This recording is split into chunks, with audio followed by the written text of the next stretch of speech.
How's it going today, my friends? Today we're going to be talking about which is better, Garmin or Simrad. Two very good brands, very similar in a lot of ways and very different in some ways.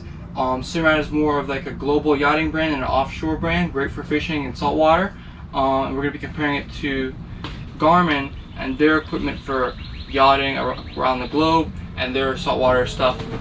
This is not going to be comparing the freshwater stuff. That's going to be Lowrance and Garmin, separate video, because Simrad is part of Navico and they own B&G as well. B&G is for sailing, and Lowrance is for freshwater and coastal, but pretty much mostly freshwater guys. So those of you guys that are looking for the Lowrance video, the freshwater guys compared to Garmin, is coming out soon. So make sure to subscribe that way you don't miss the video. But with that being said, my friends, let's start.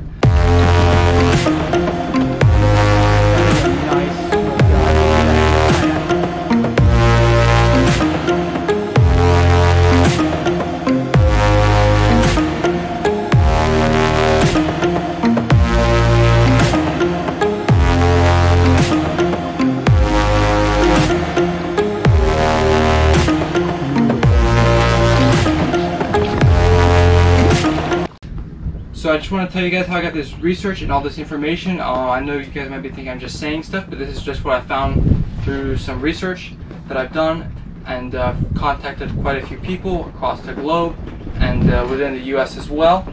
So what we did is I contacted installers, retailers, people that have had both systems and stuff like that, and I got around 80 to 90 people that I got the information from. So basically I'm telling you like a summary of what the people told me and the information they told me, and I'm sharing it with you guys.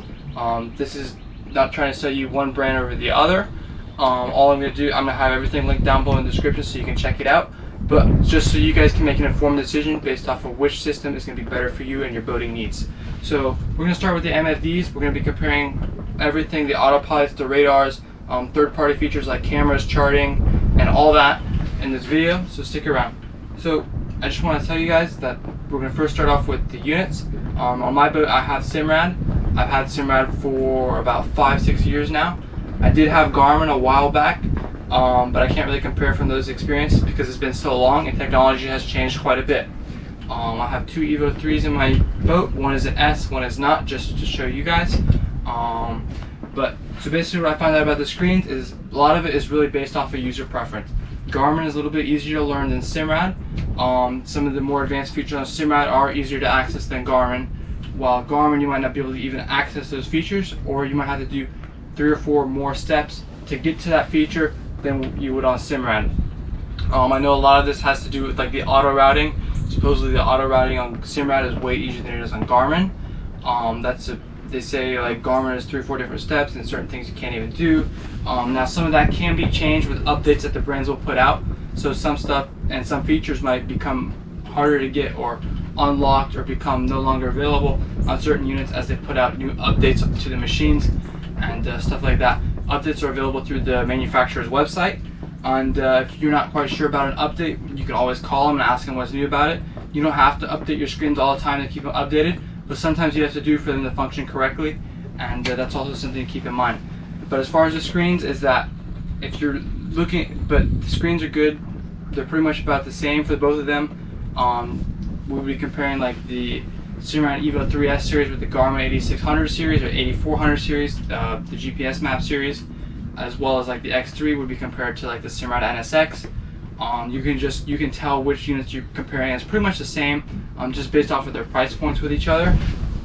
So Simrad units are a little bit more complex, but some people feel Simrad is easier to use just because of the fact that they're already used to that system, or that system, because all of our brains work differently and we all see things and learn things differently. So some people, a Simrad system is actually better for them. They can learn it quicker, or it's easier to learn. If you're definitely the type of person that doesn't like to have change on your boat and you already learned one system down, I would just stick with that system if I were you. That way you're not having to relearn the wheel or reinvent the wheel. So that's mainly the thing that people have said about that for the screens. Now as far as the radars go, pretty much majority have said that, or actually all but 3 or 4 people, so I would say like 95% have said that Simrad has a superior radar to Garmin. Not saying that Garmin radar is bad or no good. A few people have said it was hazardous compared to the Simrad radar. I cannot attest that to myself because I've not seen both side by side. I've seen a little bit of content, but I wasn't there to independently verify it. But from what I've seen and from what everybody has told me is that Simrad is easier to pick up targets on the radar. So when you have like boats or like you're trying to find weather or other structures, targets are easier to find on Simrad radar. Along with birds are going to be easier to find on the Simrad Halo radar series. We're not comparing the Halo 20 in this scenario. We're going to be comparing more of the new Phantom X with the Halo radars and like the GMR Phantoms and the other model Garmin has that, which is XHD for the open array compared to the Halo. The Simrad radar, you're going to be able to pick up targets a lot better. You can pick up targets good on Garmin. The thing is though, is that it's a lot harder to do it. It's a lot harder to fine tune it. It's a lot more work and you have to learn it a lot. It's going to take a lot longer to learn it than it would the Simrad system according to most people. Along with that, until recently, the new Phantom X came out to actually compete with the Simrad Halo radar. Most people say it's still too new, but some people have said that the Simrad is still better, even though they upped the wattage. That way it has more output, and they've also upped the speed where it's like the Simrad radar that's does 60 rotations per minute within a 2-mile radius. I'm not sure the exact radius for that on Garmin. I would imagine it doesn't stay like that until it goes out to its maximum range of I think 48 miles for the 24-inch dome of Garmin. But that's the main difference between the radars of the two. Is that the Simrad radar is going to be a little bit easier to figure out and pick up targets on. It's going to be a little bit better than the Garmin, is from what I hear. Now that's going to bring us to our next thing, is the Autopilot. Now keep in mind, as I go through all these things, the screen is the basic part to function all this. So if you say, well, the screen isn't such a big deal, or you're leaning more towards one, but you want to have other features that you might find might be easier to use on one screen than the other, then you might want to consider switching to that other screen if that's your main concern. So now this brings us to the autopilots. So Autopilot, Simrad, everybody has said hands down they have the best autopilot just because they've been coming out of the commercial industry and they had a really good autopilot to start, so they had a good running start in front of everybody. Simrad autopilots, most people say they get 3 to 7 years out of them. Garmin, it's 3 to 5 years, some less, some more. Same thing with Simrad. The AP44 is the latest autopilot they've had. That's been out for a while, and that seems like a very good system for a lot of people that have Simrad autopilots.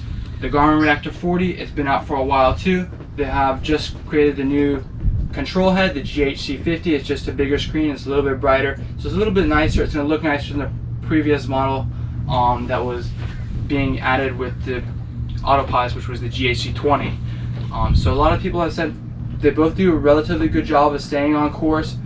They have said that Simrad do last longer. A lot of times, I hear a lot of the times some installers have told me that the biggest issue with the Garmin ones will be the compass on there, and it'll start to veer off course. And then sometimes if you have, depending on the settings you have, it might take you just slightly off the line, so it might make you like zigzag a little bit, is what they say. But that's not with most of the autopilots. Most of them are said to be pretty good. But the biggest thing that installers say about the Garmin autopilots is that they just don't last quite as long as the Simrad autopilots. And they also said that there's some features that you can't get on the Simrad autopilots. Those features, I'm not exactly sure, but I do know on my Simrad autopilot, I do have a lot of features. Most of them I don't even use. I'm sure Garmin has quite a few of the features Simrad does. I know on my autopilot, if I get to a wreck, I can make it where it goes in circles bigger and bigger until I find the wreck in that area. I can make it do trolling patterns for me. I can make it do like a heading hold. I'm sure Garmin has a lot of these as well. I would contact Garmin if there's a certain feature that you want. I can do like a heading hold where it holds my heading. I can press go to on a spot and it'll go to it.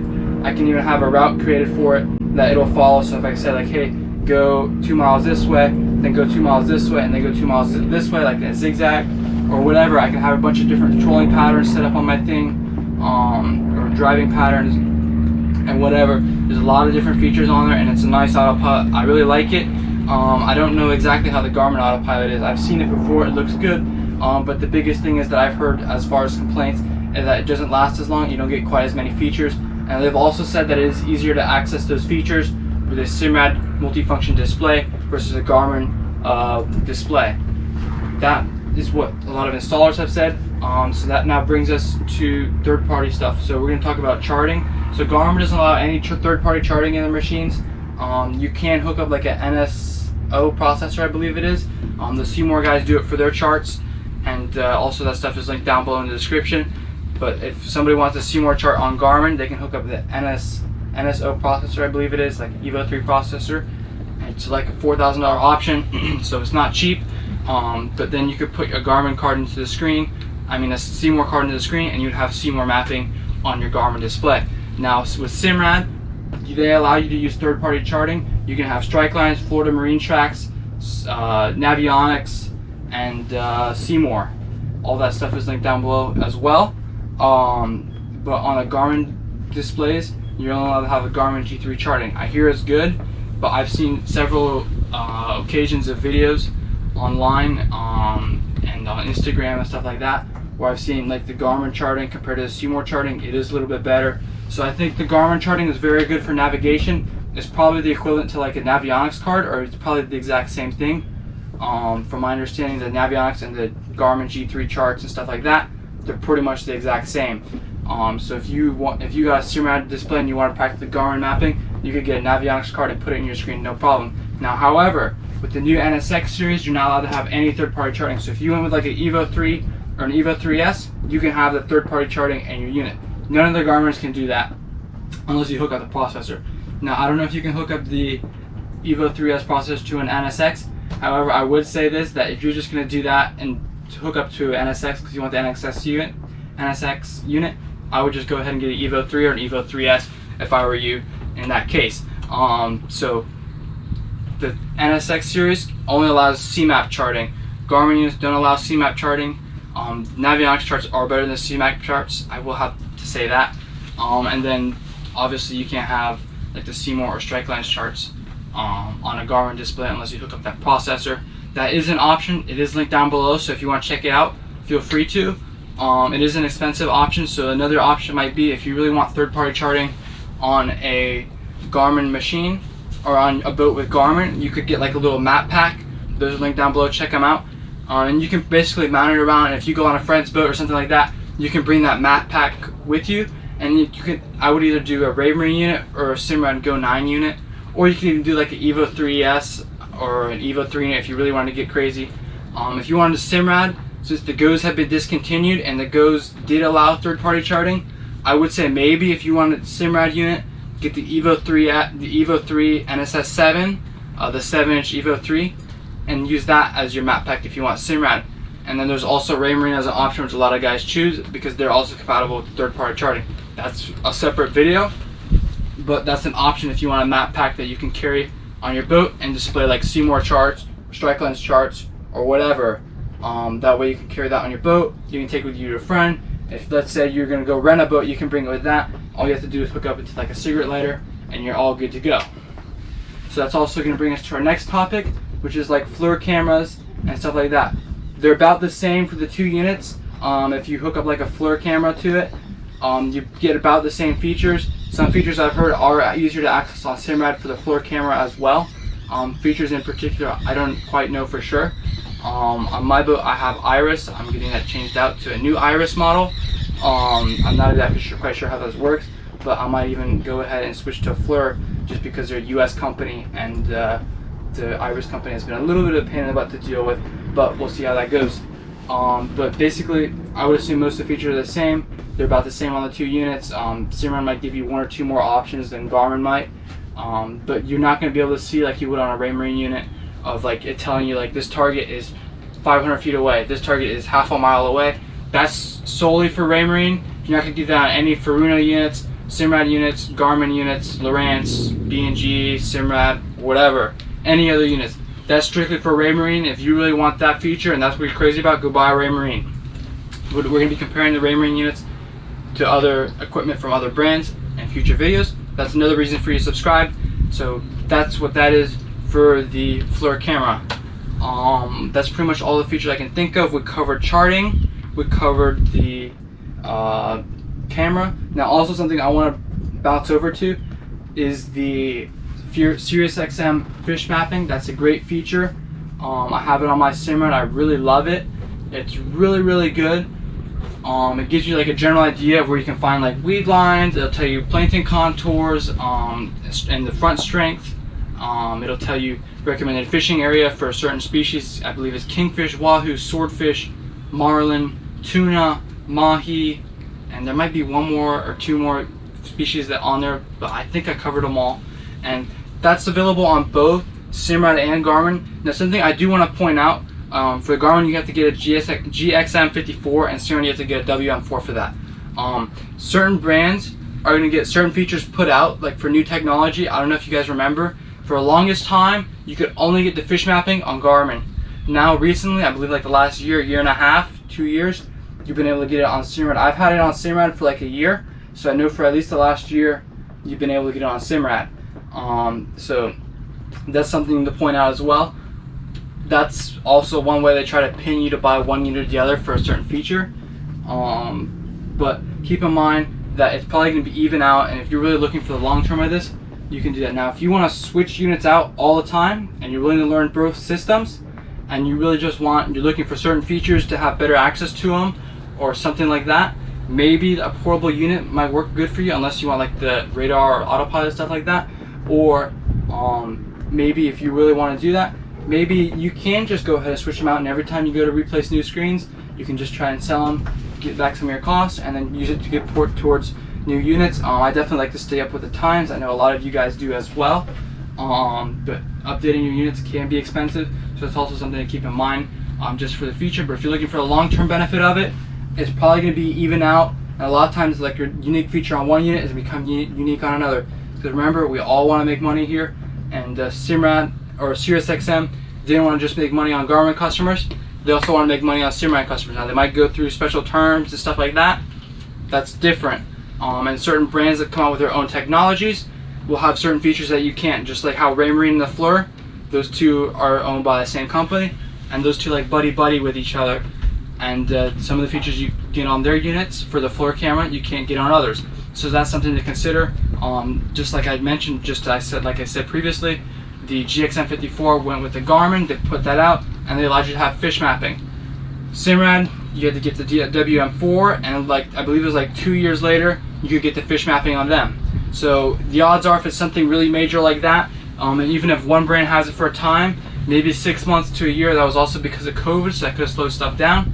6 months to a year later, it might be available on your units as well. So something to consider. We talked about the screens, we talked about the radar, the autopilot, the camera, the charting, the SiriusXM fish mapping. That's pretty much all there is to talk about. Obviously, some things are going to be better for certain people. Some people might disagree with me on some of the stuff I said. This is just a summary of all the information that I found and have got here to share with you, my friends. So thank you for watching today's video. Make sure to subscribe so you don't miss any of the future videos. We talk a lot about interesting stuff on here, especially electronics. Do a lot of comparisons and stuff like that. That way you can be more informed as a boater or fisherman yourself. Thank you for your time watching this video. I look forward to seeing you in the future video. Thank you, my friends. Have a good one. Bye-bye.